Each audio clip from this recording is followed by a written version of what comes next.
More than 500,000 adults in San Diego County struggle with basic reading and writing. Research has shown a significant connection between illiteracy and poverty, unemployment, and crime. This makes the crisis a challenge that is having a devastating effect on our ability to stay competitive in the world and will have ramifications for the next generations as well.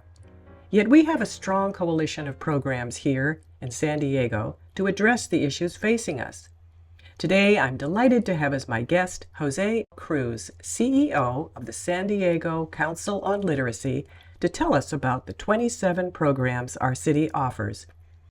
Jose's 33 years of dedication to literacy demonstrates his passionate support of this cause. Jose, thank you so much for coming today. Thank you, Jenny. These statistics are pretty staggering. Can you elaborate on them, and why are they so low? The numbers that you're seeing out there, and it's about 22% of the adult population in San Diego County, which of course is going to have an effect on some of our young people, are pretty much the numbers we've been seeing over the last 25, 30 years, and based upon studies from the National Institute for Literacy.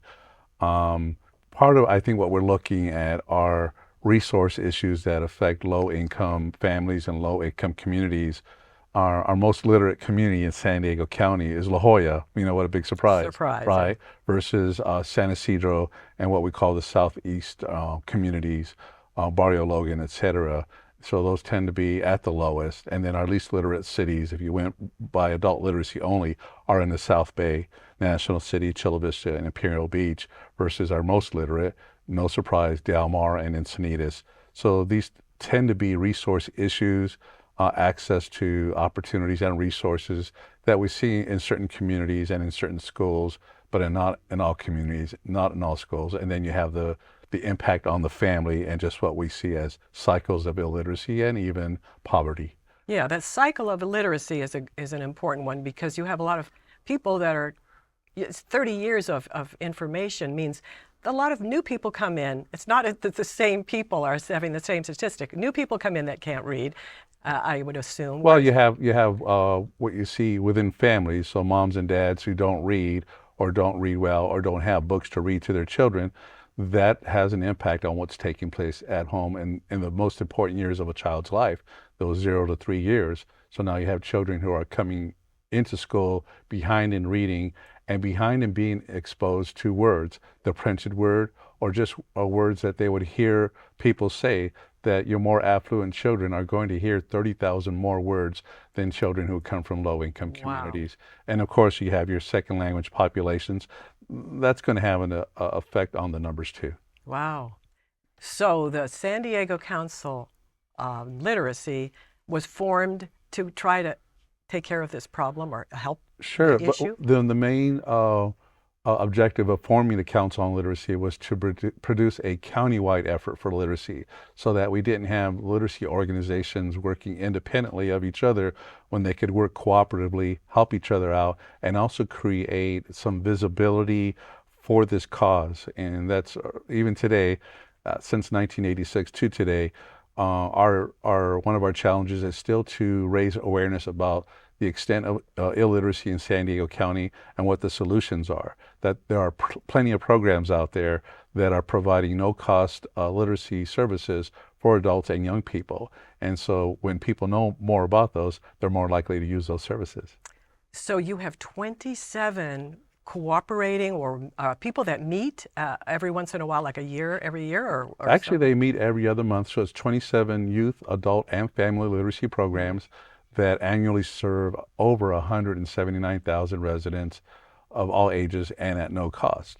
So even though the news sounds really bad, when you look at those numbers, there's a lot of help out there. And our job at the San Diego Council on Literacy is to let people know about the services that are out there and where they can go for help. Also to help with professional development opportunities so that people, teachers, tutors, literacy professionals can continue to grow in the craft that they practice on behalf of folks who ask for help.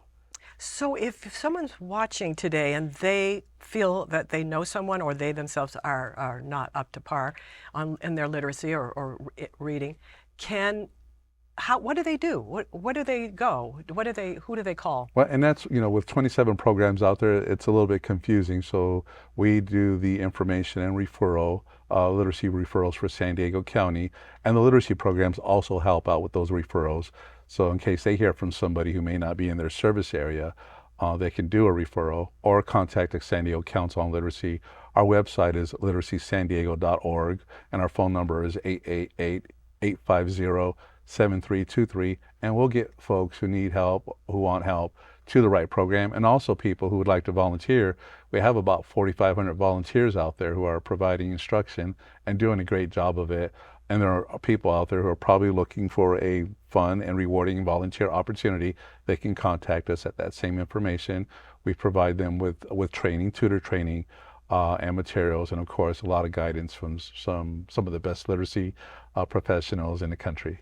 So if someone has a few hours a week, they can volunteer to help one person at a library or somewhere that's close by. They don't have to drive a long distance. Right, especially if it's an adult working with another adult, they can work out their schedule. What's the best place to meet, the best days and hours. Often it's 3 hours a week if you're doing the tutoring part, because part of the instruction is classroom-based instruction or small group or computer assisted. With children, a lot of the instruction takes place in the classroom or sometimes at Health and Human Service Agency sites where the staff is familiar with the team of the tutor and the student working together. Oh, so there's an actual curriculum that people follow if they're doing a classroom situation. I wouldn't say that at all. In fact, for some of the students, there might be a curriculum for a particular subject matter, but this is the real advantage of having that tutoring, that with a tutor, a child, maybe for the first time ever, is working at their own pace, at their own starting place, on their own goals. Oh, so right? you could have a comic book, and you could just learn how to read. I know that, having been a special ed teacher, that's how some kids learn. Right. Find a book they like. Yeah, the subject matter is very important. And I think we're starting to see more in public education, a little bit more focus on what is the subject matter that's going to interest these emerging readers, that we have to find what turns them on and use that as reading material versus a curriculum. I think we're losing students, and we're losing them early. And so the more that we can get them working in an area where they're more interested, and giving them the opportunity to learn at their pace, because it's very easy to fall behind and rather quickly. And a lot of times we don't slow down. And so the volunteers that we have out there and some of the other programs are helping to create an opportunity for learning that a lot of young people just didn't have at the beginning and don't have when they're in school. Yep, that's a really good point, that you fall behind, and you're going to fall behind worse and worse every year. Well, what happens if these children are not reading at grade level by age 8 or 9, the odds are 3 to 1 against them that they'll ever catch up. And then a lot of not so good things happen. Right, right. So you have a lot of volunteers, but you also have a lot of costs. And so you have fundraisers. Yes. First of all, why do you have to charge? What do you do with your money that you raise money for? Right, and it's either the San Diego Council on Literacy or the service programs that are out there. With the Council on Literacy, we always, kind of joke about it, like, hey, somebody has to pay for this. And it's not like we're selling products out there. What we're doing is enhancing the human condition. We are creating a community of more readers and better readers.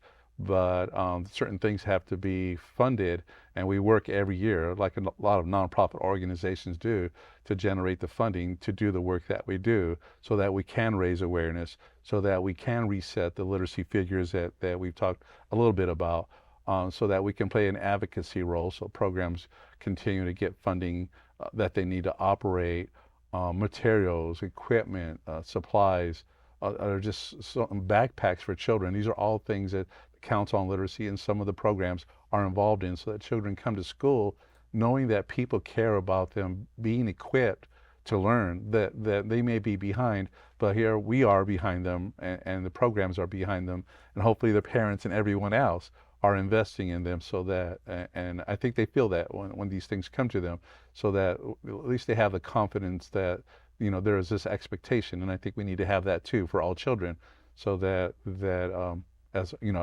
our vision says, we have literacy for all. That's right. That's right. So, what are some of the ways that you make money? You can have a donation, Oh, certainly. sure. You can just donate money by going to Absolutely. your website. Yeah.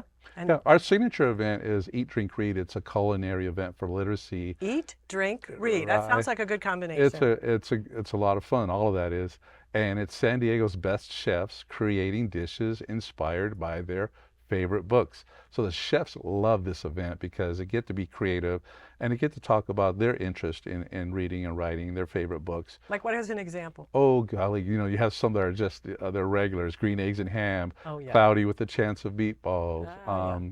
grapes of wrath. Is it James and the Giant Peach? These come, they come into play quite often, That's and you'll see various dishes based upon these books and the titles, and, That's and it's a great. lot of fun. And that's in May, so we'll be back in 2019 with that event. The event that just happened, that is a little bit of a fundraiser for us, but more a boost in terms of convening the community around something that we all enjoy reading. It's the San Diego Union Tribune Festival of Books, which took place on August 25th. Those are our people. Those are book lovers. They're writers. They're people who love reading and who care about other people being able to read. So there were over 10,000 people at this event last year. It's a great gathering. They'll be back next August Wow. 2019. Yeah. And you give away books. And we give away books, and Here's that's so important. Yes, This we is an share example that, of right? one of the books that was given to me as Hmm. a visitor, but this is great. A young kid getting a book for his very own self to be That's able to right. take home, that means a lot to a family that can't afford to buy a lot of books. Absolutely. 60% of low-income children have no books at home, and so we wonder why they aren't doing well in school. And so in the last year and a half or two, we've given away 27,000 brand new books for Wow. children, targeted to low-income communities, Boy, schools where children aren't achieving as well as we'd like them to. And believe it or not, a simple intervention like this one makes a world of difference. sure does. Yeah. And you also have something called sock Uh-huh. literacy. Yes, this is again something that the San Diego Union Tribune did for us.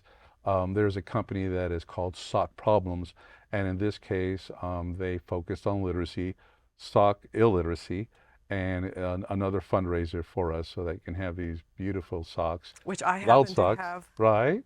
right And here. And they're beautiful socks, and they have mystery, fiction, all kinds of words all over it. I love it.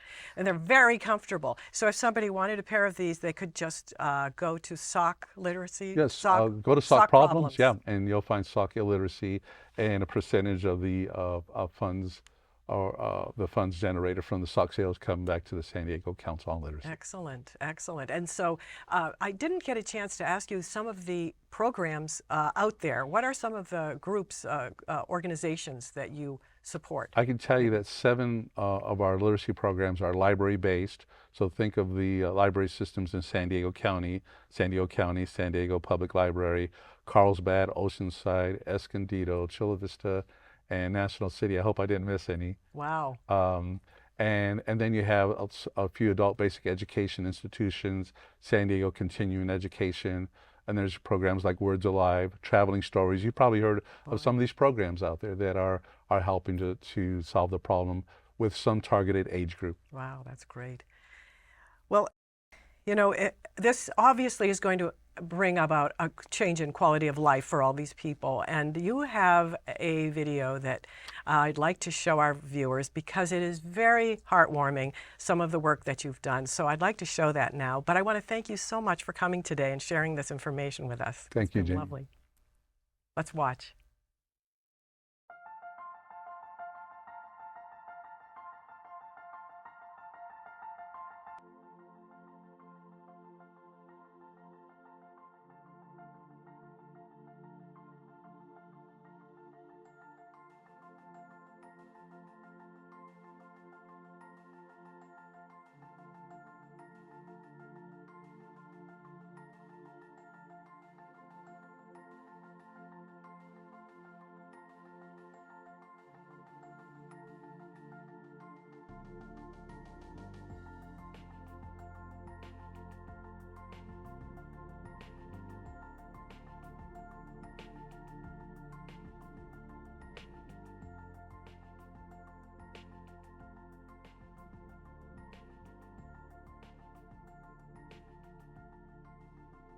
No one, no one.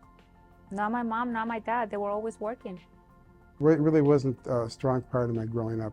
I really didn't have anyone reading to me. I don't remember my mother sitting down and reading books with me. There was no books. Dude, you lucky we had furniture in our house.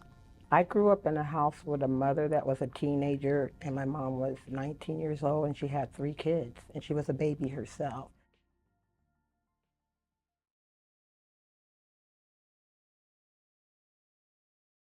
In the 2nd grade, I ended up in the dumb row, where the little boys and little girls that struggled with reading sat. Yeah, but I had some very intelligent cousins, and that was intimidating all through elementary school. So little by little, I just pulled away from the family. You find tricks to not read. I tell people I couldn't see because I didn't have glasses, and I would break my glasses so I could keep using it as an excuse. Or just if they pressed it too hard, then I'd really recoil negatively. And I'll get in a fight. I'll fight to get kicked out because I knew I had to read the next day. So now my parents are going to school and to have conferences with my teachers, and now they're not talking about my reading issues, they're talking about my behavior issues. Reading the words, I just couldn't get the grammar together. I'm going along, and if somebody asks me, what did you just read? I have no idea. because I couldn't read and stuff, I kind of, masked it, played sports a little bit. PE was my highest rank because I could run track. I run cross country. And I discovered music, and that was so refreshing. It was like my identity. I could do something. And I would draw pictures to tell a story. And the teachers thought that was the coolest thing. And they found out that I did learn differently. I was put in a special ed class, but in the special ed class, we didn't have to do anything. So we just didn't get it, and we were just passed through, and social promotion's been going on for a long time. My senior year is when they realized that I couldn't read and write. What happened? What did I do? What went wrong? Why did no one catch up with what I was going through? Why didn't nobody notice I wasn't reading and writing at that level? What happened to all that? I feel like all those years were wasted because no one really noticed. As a child, I was innocent, and all children are innocent. We're not cheaters, we're not liars. We go to school and we're in the hands of adults, and they're the ones that are supposed to impart the skills and the values.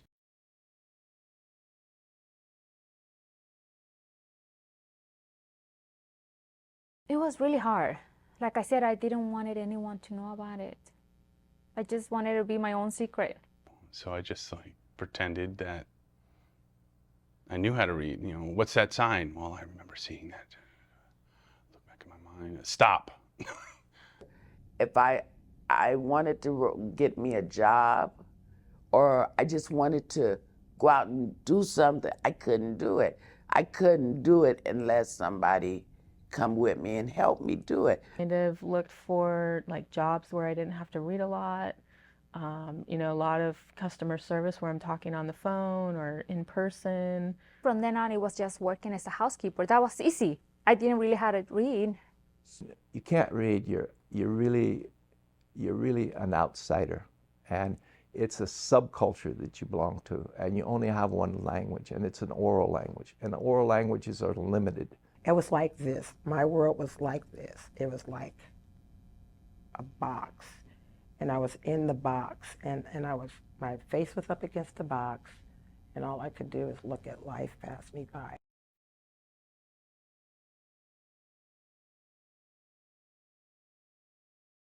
I was trying to help my son with the homework because he was the oldest, and I wanted to be different than my parents. I wanted to participate in his school and his education and his homework and books and all that, and trying to help him with the homework and not understanding the instructions and guessing them. The day my son came back and said, I don't want you to help me anymore with the homework. You're giving me the wrong answers. You're like, oh my God, finally reality hits you. Just got tired of you know, having to mask the fact that I couldn't read, or, you know, being around people and have to make excuses why you didn't read, or you didn't see something right, or you thought it said that. I went to a college class and I struggled. I struggled trying to get into it, trying to understand and write. You know. A certain section of my brain was storing blood since I was a child, and my headache meant that section burst in my brain. My husband, he lost his kidneys. He had no kidneys. Doctor had told me that I had to be very careful because all the medications that he was getting, I could put certain medications together and I could kill him. At that moment when I woke up and I looked at my family and I couldn't say one thing, I knew that I had a lot to do. I got fired from Bonds, so I told my counselor everything that's happening, and I started crying and told her I was thinking about selling drugs again and robbing people. And I told my counselor I can't read and that I need help. They're just gonna be devastated that I was gonna lose.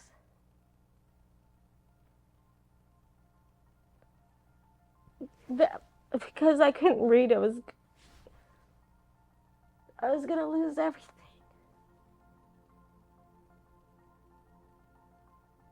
I felt helpless. I felt weak.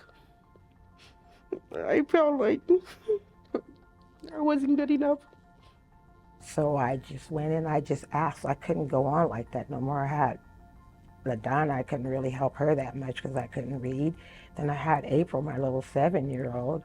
I couldn't help her. I didn't want to perpetuate the cycle with them too.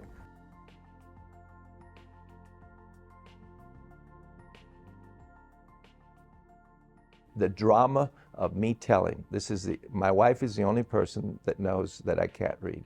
And I'm going to go tell somebody else. And I don't trust people with that secret. I mean, that's why I guarded that secret. There was nobody I could trust with that, because I knew what they thought about people that didn't know how to read.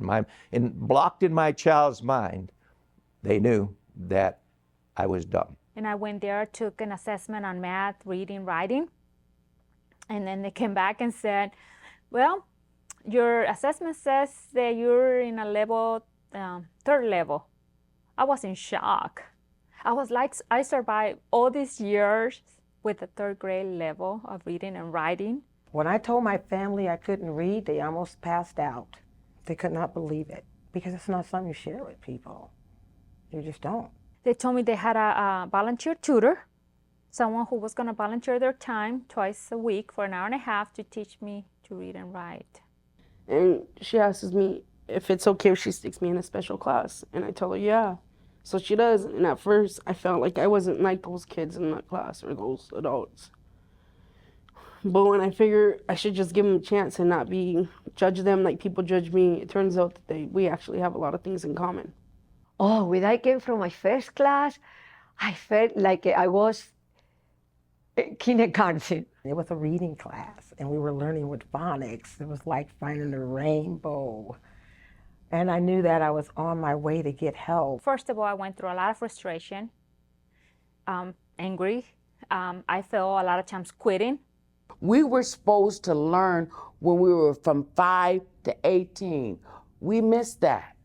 We missed all of that. We would all smile when we could say a sentence in a perfect, normal voice, the right speed. Then we would all just smile and we would clap for each other. She used to always tell me, you're gonna go to college, and I used to always think, what's wrong with her? I don't even have my high school, I don't even have a GED, and she thinks I'm gonna go to college. But she will always tell me that. You're gonna go to college, you're so smart. And I used to always think she was crazy, but she wasn't wrong, she was right. It's like, it feels weird when somebody tells you they're proud of you. I'm 33 years old, I've never heard that before. It's just amazing that there's a program like this.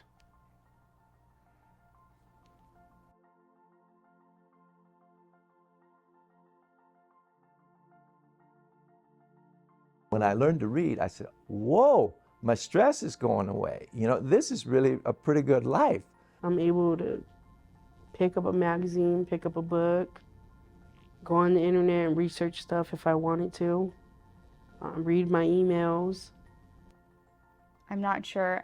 For me, it would be here. It started here, and right now I'm here, and it can just go and go and go. It's definitely kind of opened that, you know, social butterfly that's been kind of hiding in the cocoon this whole time, so. It's really grounding for me that, you know, I didn't do this by myself, you know.